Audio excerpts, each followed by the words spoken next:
આજે આપણે સૌ જાણીએ છીએ કે દેશમાં નીટના પેપર ફૂટવાને કારણે અનેક યુવાનોના સપના રોડાયેલા હતા, જેને લઈને છાત્રો છેલ્લા 36 દિવસથી જંતર મંતર ઉપર આંદોલન કરી રહ્યા હતા, જેમાં તમામ વિપક્ષો પણ એમની સાથે રહી અને આ લડાઈમાં ખૂબ લડાઈ આપી.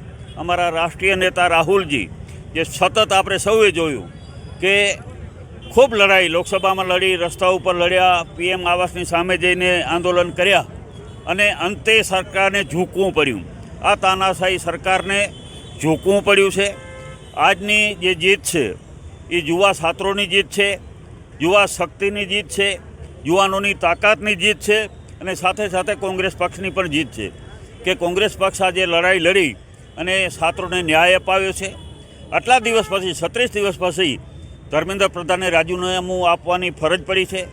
એનું કારણ કે અભિમાની અને અહંકારી સરકાર કોઈની વાત સાંભળવા તૈયાર નહોતી અને આજે સોનમ વાંગચુંગે પણ લગભગ 22, 23, 24, 25 દિવસ સુધી આમ તો એને ઉપવાસ આંદોલન કર્યા તો પણ ઝૂકવા તૈયાર નહોતી, પરંતુ અંતે સરકારને ઝૂકવું પડ્યું છે. કોંગ્રેસની માંગ હતી કે જેની સામે આ કાર્યવાહી, જેના ઉપર અત્યાચાર કર્યો છે યુવા છાત્રો ઉપર, એની સામે પણ કાયદેસરની કાર્યવાહી કરવામાં આવે. જે છાત્રો 21 જેટલા છાત્રોએ પોતાના જીવ ગુમાવ્યા છે આ નીટની પરીક્ષાના પેપર ફૂટવાને કારણે, એવા 21 છાત્રોને પણ એને પૂરતું વળતર મળે એ વાત પણ સરકારે સ્વીકારી છે અને જે એમના પ્રધાનના રાજીનામાની વાત હતી એ પણ આજે વાત સ્વીકારી છે. એટલે આ લડાઈ આગળ જઈ અને અત્યારે ક્યાંક ને ક્યાંક જે મુખ્ય 2-3 મુદ્દાઓ હતા એ અત્યારે સરકારે સ્વીકાર્યા છે ને પહેલી વખત આવું તાનાશાહી જે સરકાર છે, જેને અભિમાન અને અહંકાર છે, જે કોઈ વાત સાંભળવા તૈયાર નથી, એને આજે ઝૂકવું પડ્યું છે. તો આજે અમે એક વિજય તરીકે જોઈ રહ્યા છીએ કે આ સરકારને અંતે નિર્ણય લેવો પડ્યો, કારણ કે આજે જોઈએ છે કે આખા ખાલી દિલ્હીમાં નહીં, સમગ્ર દેશમાં અત્યારે સરકાર સામે ખૂબ આક્રોશ છે. વારંવાર પેપરો ફૂટે છે, એમાં કેન્દ્રમાં હોય કે પછી રાજ્યમાં હોય. આપણા રાજ્યમાં પણ લગભગ 34 જેટલા પેપરો આ સરકારમાં ફૂટ્યા છે.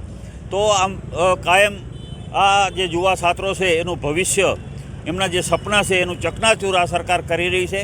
તો આવું ન બને ને એવી કોઈ વ્યવસ્થા ગોઠવે કે ભવિષ્યમાં પણ આવું બને નહીં અને આવો કરનારા ઉપર કડકમાં કડક કાર્યવાહી થાય. તો આજે અમે એવું નથી કહેતા કે બધો ન્યાય મળી ગયો, પણ હજી ઘણા બધા આપણા દેશમાં જે યુવાઓનો બેરોજગાર ફરી રહ્યા છે, જેને નોકરીઓ નથી મળતી, અનેક પ્રશ્નો દેશમાં છે અને એના માટેની લડાઈ આવનારા આગળના દિવસોમાં પણ કોંગ્રેસ પક્ષ ચાલુ રાખશે.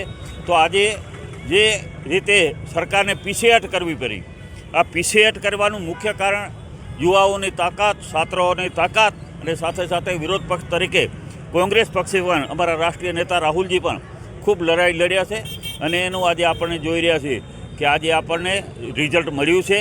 તો છાત્રોને પણ હું ખૂબ અભિનંદન, શુભેચ્છા આપું છું કે તમારી લડાઈ સફળતાપૂર્વક આજે સરકારે તમારી વાત સાંભળી અને નિર્ણયો લેવા પડ્યા છે.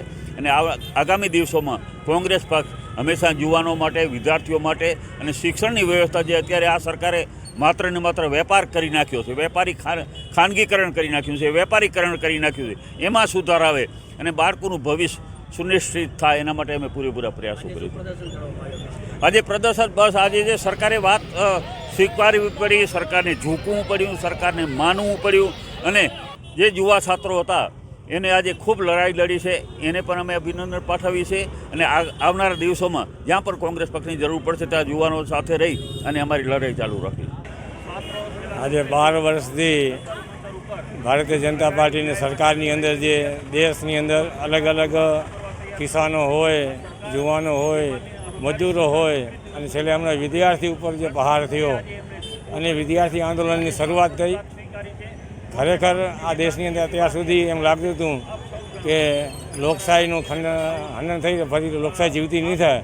પણ આજના જે યુવાનોએ જે આખા દેશની અંદર જે આંદોલન કરી અને સરકારને ઝુકાવી, ત્યારે એમ લાગે કે સત્યનો વિજય થયો અને લોકશાહી હજી ભારતની અંદર જીવતી છે અને લોકશાહીને જીવતી રાખવા માટે આજનો યુવાનીઓ સમસ્ત દેશના જાગૃત છે.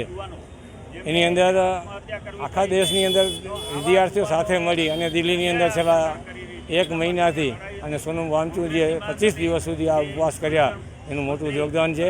એની સાથે કોંગ્રેસ પાર્ટીના વિપક્ષ નેતા રાહુલ ગાંધીજી છેલ્લા 3 મહિનાથી આ બાબતે આખા દેશની અંદર અલગ અલગ જગ્યાએ આંદોલન કરી કોંગ્રેસના જુવાન NSUIના છોકરાઓ સાથે મળી અને જે લડત કરી એને પણ આ પરિણામનો સાથ મળ્યો. તો આવા હું આપના માધ્યમથી સમસ્ત દેશના જુવાનોને વિનંતી કરું કે આ દેશની સરકારને હટાવવા માટે શરૂઆત થઈ રહી છે. તો આપણે સૌ સત્યની સાથે જોડાઈ અને આવનાર સમયની અંદર દેશની અંદર સારું શાસન આવે, કિસાનો, મજૂરો, વિદ્યાર્થીઓ શિક્ષણ સારું બને, આવા આપણે સૌ પ્રયત્ન કરીએ. તો આજે આપના માધ્યમથી જે આ વિજય થયો છે આ દેશના ઇતિહાસનો એક નવો ઇતિહાસ લખવાનો. કારણ કે આજે આઝાદીના 75 વર્ષ પછી આ ટાઈપના દેશના જુવાનિયાઓ સાથે મળી અને એક સત્તા પરિવર્તનની શરૂઆત કરી છે. એ ખરેખર જુવાનિયાઓને અભિનંદન છે. એની સાથે પ્રત્યક્ષ પરોક્ષ જે કોઈ જોડાયેલા છે ઇન્ડિયા ગઠબંધનના દરેક ગઠબંધન જોડાયેલા પાર્ટીઓને પણ અભિનંદન આપું કે આપ સૌ જે સંગઠિત થઈ અને આ કાર્યને સફળ બનાવવા માટે આપણે સૌ પ્રયત્ન કર્યા. આવનાર સમયની અંદર આપણે સૌ સંગઠિત થઈ અને આ સરકાર સામે લડીએ અને સાચો સત્યનો વિજય થાય અને લોકશાહી બચાવીએ એવા પ્રયત્ન કરીએ. ખૂબ ખૂબ ધન્યવાદ, આભાર.